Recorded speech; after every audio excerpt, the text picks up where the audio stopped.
Hai, pada tahun 2018, 11 anggota keluarga Chundawat ditemukan tak bernyawa di rumah mereka di Burari, Delhi, India.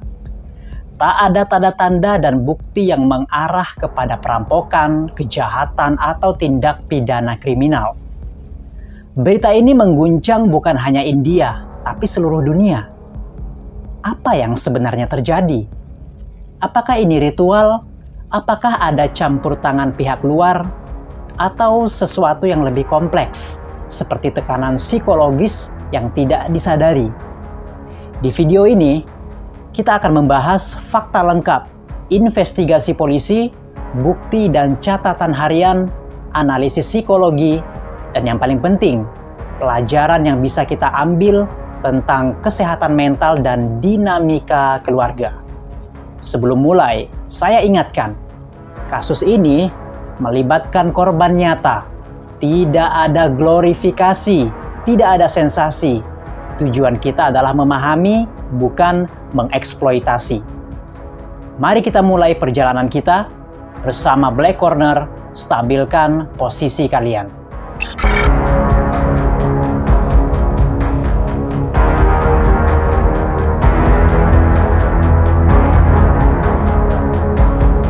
Keluarga Chundawat hidup di kawasan Burari, Delhi.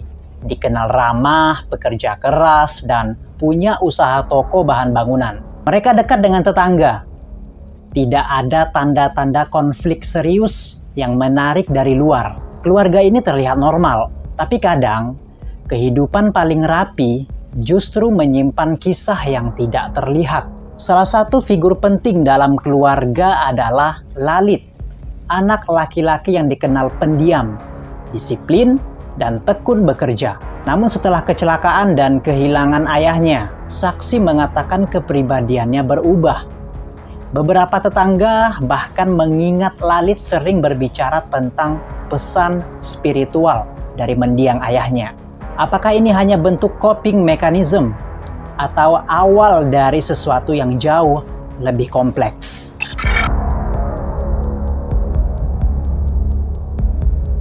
Di balik rumah sederhana di Burari, Delhi, hidup satu keluarga besar yang dikenal sebagai pekerja keras, religius, dan harmonis. Agar lebih jelas, saya tampilkan silsilah lengkap keluarga Chundawat. Di posisi pertama yang paling tinggi ini, Narayan Devi sebagai nenek 77 tahun, punya 3 anak yang terdiri dari Devi Pratiba 57 tahun, yang baru saja bertunangan tapi belum menikah. Putranya yang sebelah kiri ini Bhuvnesh Bhatia 50 tahun dan Lalit yang sebelah kanan 45 tahun. Istri Bhuvnesh yaitu Savita 48 tahun dan istri Lalit bernama Tina 42 tahun. Anak dari Bhuvnesh yaitu Nitu 25 tahun, Maneka 23 tahun dan Dusyan 15 tahun. Nah, sedangkan anak dari Lalit, Priyanka 33 tahun dan Sivam 15 tahun.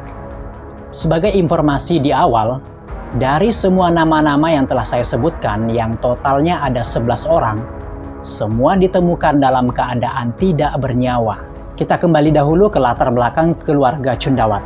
Mereka menjalankan bisnis peralatan bangunan dan menjadi salah satu keluarga yang cukup dihormati di lingkungan mereka. Semua di bawah satu atap, hidup bersama, makan bersama, dan menjalankan usaha bersama. Dari luar, semuanya terlihat normal. Tetangga menggambarkan mereka sebagai keluarga yang sopan, baik hati, dan tidak pernah terlibat konflik besar. Menurut tetangga, mereka setiap pagi membuka toko tepat waktu, senyum lalu salam. Tidak pernah ada masalah. Bahkan kami sering melihat mereka berkumpul di teras, minum teh, dan sambil ngobrol seru. Tentunya ini dianggap sebagai keluarga yang kompak.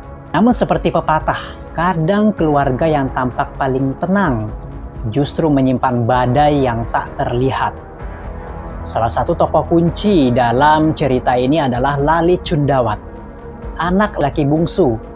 Lalit adalah figur disiplin dalam keluarga, pekerja keras, tegas, dan dihormati. Namun perjalanan hidupnya tidaklah mudah. Beberapa tahun sebelum kejadian, Lalit mengalami kecelakaan dan kehilangan suara untuk beberapa waktu. Sejak itu, ia disebut menjadi lebih tertutup, lebih tegas, dan terkadang lebih dominan. Menurut beberapa laporan, setelah kematian ayahnya, Lalit mengklaim mulai menerima bimbingan spiritual. Benarkah itu atau hanya sebatas sebuah mekanisme psikologis untuk menghadapi trauma? Di masyarakat India, khususnya sistem keluarga besar, figur pemimpin keluarga sangatlah kuat, dan Lalit perlahan menjadi pusat dari keluarga ini. Tapi kepemimpinan dan kontrol adalah dua hal yang berbeda.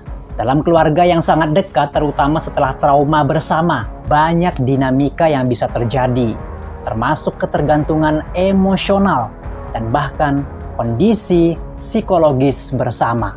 Keluarga ini dikenal religius. Mereka rajin puja-memuja, melakukan meditasi, dan mengikuti tradisi Hindu dengan disiplin. Ritual dalam budaya bukanlah hal aneh, tetapi yang menjadi pertanyaan adalah ketika ritual berubah menjadi instruksi, bukan sekedar kepercayaan. Saat itu tidak ada yang curiga, tidak ada tanda kekerasan, tidak ada perselisihan. Tetapi perlahan, perilaku keluarga ini mulai berubah. Mereka mengurangi interaksi sosial, mengikuti rutinitas yang semakin ketat. Dan paling penting, mereka mulai mencatat sesuatu di buku harian rahasia.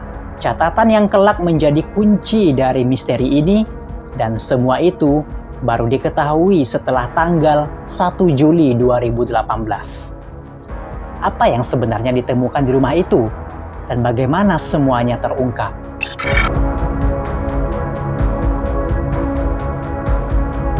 Pagi hari 1 Juli 2018, Burari, Delhi, India. Sebuah kawasan padat. Toko-toko mulai membuka pintu, burung berkicau, rutinitas dimulai seperti biasa. Tapi di salah satu gang sempit, suasana terasa berbeda. Toko keluarga Cundawat biasanya buka tepat waktu. Namun hari itu, pintunya tetap tertutup. Menurut salah seorang tetangga, saya pikir mungkin mereka sedang berlibur. Tapi jam 7 lewat tidak ada suara, tidak ada gerakan. Susu yang biasanya diambil setiap pagi masih tergantung di luar. Bagi sebagian orang, itu mungkin hal kecil.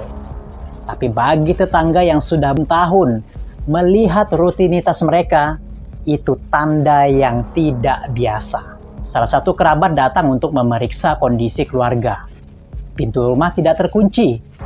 Dan begitu masuk, ia melihat sesuatu yang tak bisa dia lupakan. Di lantai pertama rumah ditemukan 10 jenazah anggota keluarga. 2 diantaranya Devi Pratiba dan Priyanka, tanpa si nenek yaitu Narayan Devi. Ke-10 anggota keluarga itu bergelantung dalam formasi melingkar di atas langit-langit yang telah dipasang jaring-jaring besi. Di antara posisi jenazah itu ada Devi Pratiba bergelantung agak jauh dari anggota keluarga lainnya. Kemudian jenazah si nenek Narayan Devi ditemukan tergeletak di lantai ruangan sebelahnya dengan luka di leher. Dia ditemukan dalam keadaan tidak bergelantung seperti anggota keluarganya yang lain. Telepon darurat dilakukan. Petugas tiba dalam hitungan menit. Gang dipenuhi warga yang bingung. Sebagian berteriak, sebagian menangis, sebagian hanya diam tidak percaya. Polisi masuk, mereka menemukan seluruh anggota keluarga sudah tidak bernyawa. Bukan karena kekerasan dari luar, tidak ada tanda-tanda perampokan, tidak ada keributan sebelumnya. Semua terjadi dalam diam. Dan yang lebih mengerikan lagi, semuanya tampak terencana. Posisi mereka serupa. Ada benda-benda ritual keagamaan. Mata sebagian tertutup kain sederhana. Tidak ada tanda-tanda perlawanan. Ini bukan kejadian spontan. Ini bukan kecelakaan. Dan tidak ada jejak orang luar. Menurut polisi, kami segera menyadari bahwa ini bukan kasus kriminal biasa. Barang-barang di rumah rapi. Tidak ada jejak kekerasan, tidak ada akses paksa. Bahkan hewan peliharaan keluarga Cundawat, seekor anjing, ditemukan masih hidup dan sehat, berada di lantai lain. Semua tanda menunjuk pada satu kemungkinan. Keluarga ini melakukan bersama-sama. Berita menyebar cepat. Dalam waktu 1 jam, lokasi dipenuhi mobil, media, petugas, dan warga. India dan dunia terkejut. Bagaimana mungkin keluarga terhormat, sukses, hidup harmonis dapat berakhir seperti ini? Teori publik mulai beredar. ritual mistik, kultus, tekanan ekonomi, paksaan, kejahatan tersembunyi. Tapi polisi tidak menemukan tanda paksaan, tidak ada musuh, tidak ada catatan hutang piutang yang signifikan, tidak ada jejak obat atau racun, dan misteri semakin dalam. Saat polisi menyisir rumah, mereka menemukan sesuatu, sebuah buku, yang sudah tentu bukan sembarang buku, melainkan catatan harian. Catatan yang menjelaskan langkah-langkah kepercayaan dan instruksi yang mengarah pada misteri ini. Apa isi buku itu? Dan apa yang mendorong satu keluarga melakukan sesuatu bersama-sama tanpa paksaan?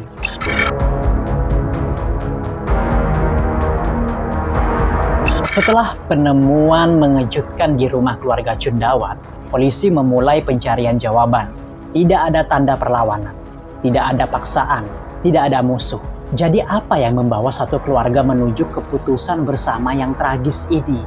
Jawabannya ditemukan dalam sebuah buku tua lusuh yang tersimpan rapi di ruang keluarga. Catatan harian ini tidak berisi curhatan hati biasa, melainkan instruksi, doa-doa, ritual, dan keyakinan yang perlahan mengambil alih hidup mereka. Lakukan dengan hati bersih, dan kalian akan diselamatkan. Kakek akan melindungi kita. Kalimat itu hanya satu dari ratusan catatan yang mulai ditulis bertahun-tahun sebelumnya, menjelaskan rutinitas, tugas keluarga, dan imbalan spiritual. Setelah kematian kepala keluarga, sosok spiritual dianggap mengambil alih. Ikuti jalan ini, jangan ragu, aku bersamamu. Catatan ini menggambarkan bimbingan gaib yang dipercaya berasal dari ayah. Instruksi semakin spesifik dari tahun ke tahun, hingga mencapai bentuk ritual penuh. Dalam beberapa situasi, terutama pada keluarga yang sangat erat, kepercayaan irasional dapat berkembang bersama. Kebanyakan bukan karena kegilaan, melainkan karena kepercayaan dan ketakutan yang saling menguatkan. Di dalam buku itu tidak ada ancaman, tidak ada kata-kata paksaan. Justru sebaliknya, bahasa penuh harapan. Mereka yakin akan keluar dari tubuh dan kembali dengan berkah. Bukan akhir, tapi awal baru dalam keyakinan mereka. Bagaimana berdiri, bagaimana memejamkan mata, doa-doa spiritual, bahkan jam pelaksanaan, semuanya ditulis rapi, terstruktur, tanpa nada keputusasaan. Melainkan keyakinan kuat pada keselamatan. Ini adalah jalan menuju kebebasan dari rasa sakit. Jangan takut, ada ketenangan dalam tulisan itu, dan mungkin disitulah letak tragedinya. Tidak ada yang melihat ini sebagai akhir yang buruk. Dalam pikiran mereka, ini adalah transisi spiritual, sebuah ritual penyelamatan keluarga dari dunia yang penuh penderitaan. Apakah ini bentuk kepercayaan atau kendali psikologis yang tidak disadari? Apakah mereka memilihnya atau terbawa bersama tanpa sadar? Pertanyaan itu masih membayangi hingga hari ini. Untuk memahami lebih jauh, kita harus melihat apa yang terjadi sebelum hari itu. CCTV, bukti fisik, dan perilaku terakhir keluarga Cundawat.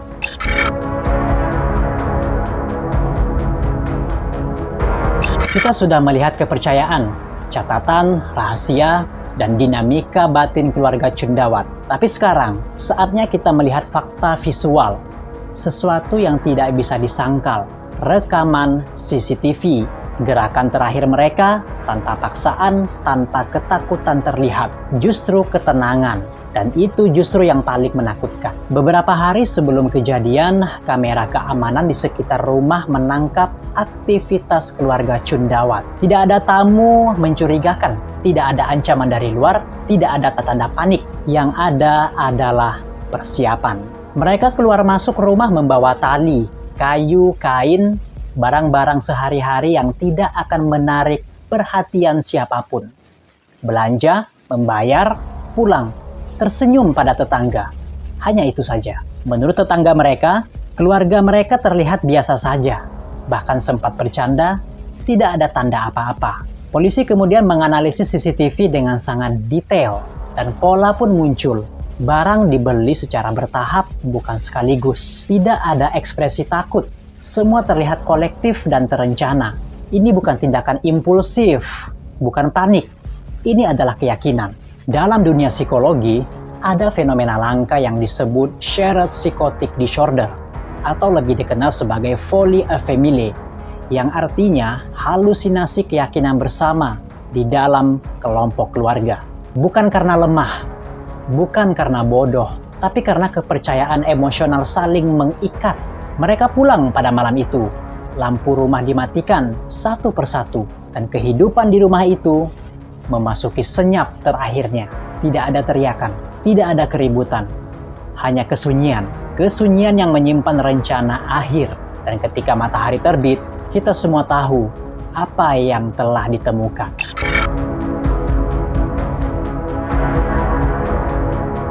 Saat tim forensik memasuki rumah keluarga Burari atau Cundawat, satu hal langsung nyata. Ini bukan kejahatan yang datang dari luar. Ini adalah tragedi yang tumbuh dari dalam. Tidak ada tanda pergulakan, tidak ada luka dari paksaan, tidak ada pintu rusak atau barang hilang. Yang ada justru ketenangan yang mengerikan. Polisi menyisir setiap sudut, ruang tamu, dapur, kamar tidur, ruang penyimpanan, dan loteng. Dan disitulah misteri mulai terbuka. Catatan bukan hanya berisi doa, bukan hanya sugesti spiritual, ada langkah-langkah prosedural, posisi tubuh, pernafasan, durasi, waktu pelaksanaan, atmosfer yang diharapkan, bukan catatan spontan, tapi rencana yang dibuat bertahap, sistematis dan dingin. Barang-barang spiritual ditemukan, tapi bukan benda yang digunakan untuk melukai, justru simbol ketenangan, kepercayaan, dan niat tulus yang keliru. Tidak ada senjata, tidak ada alat kekerasan, yang ada justru kepercayaan yang sangat dalam. Barang-barang sederhana, seperti yang terlihat di CCTV sebelumnya, dibeli secara bertahap, tanpa panik. Seakan-akan mereka sedang menyiapkan acara keluarga, karena bagi mereka, ini memang upacara keluarga. Beberapa adegan yang dilihat polisi lewat CCTV, anggota keluarga membawa bahan memasukkan barang ke rumah. Tidak ada kontak yang mencurigakan dengan orang luar. Anjing keluarga pun ditemukan hidup, tidak terluka, terikat pun dengan longgar. Hewan itu disisihkan, bukan ditinggalkan. Bagi mereka, ini bukan akhir. Ini adalah transisi, dan mereka tidak ingin melibatkan makhluk lain. Dan kasus ini pun ditutup.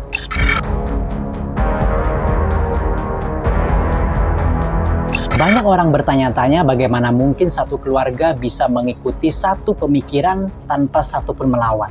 Untuk memahami itu, kita harus masuk ke psikologi manusia dan dynamics of control dalam sistem keluarga tertutup. Keyakinan ekstrim jarang muncul secara tiba-tiba. Mereka tumbuh sedikit demi sedikit, kebiasaan demi kebiasaan, sampai menjadi satu-satunya kebenaran internal. Otak manusia cenderung mencari makna, terutama saat ketidakpastian datang. Ketika seseorang dipercaya sebagai panduan, pikiran lain akan mengikuti demi rasa aman.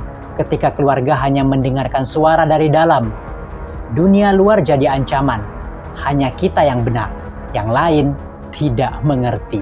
Suasana ini menciptakan realitas alternatif internal yang terasa lebih aman daripada kenyataan sebenarnya. Semakin lama, semakin sulit keluar. Ketika satu orang yakin, 2 orang mendukung, 10 orang ikut. Keyakinan itu berubah dari ide menjadi aturan. Tidak ada yang memaksa. Semua merasa ini pilihan suci.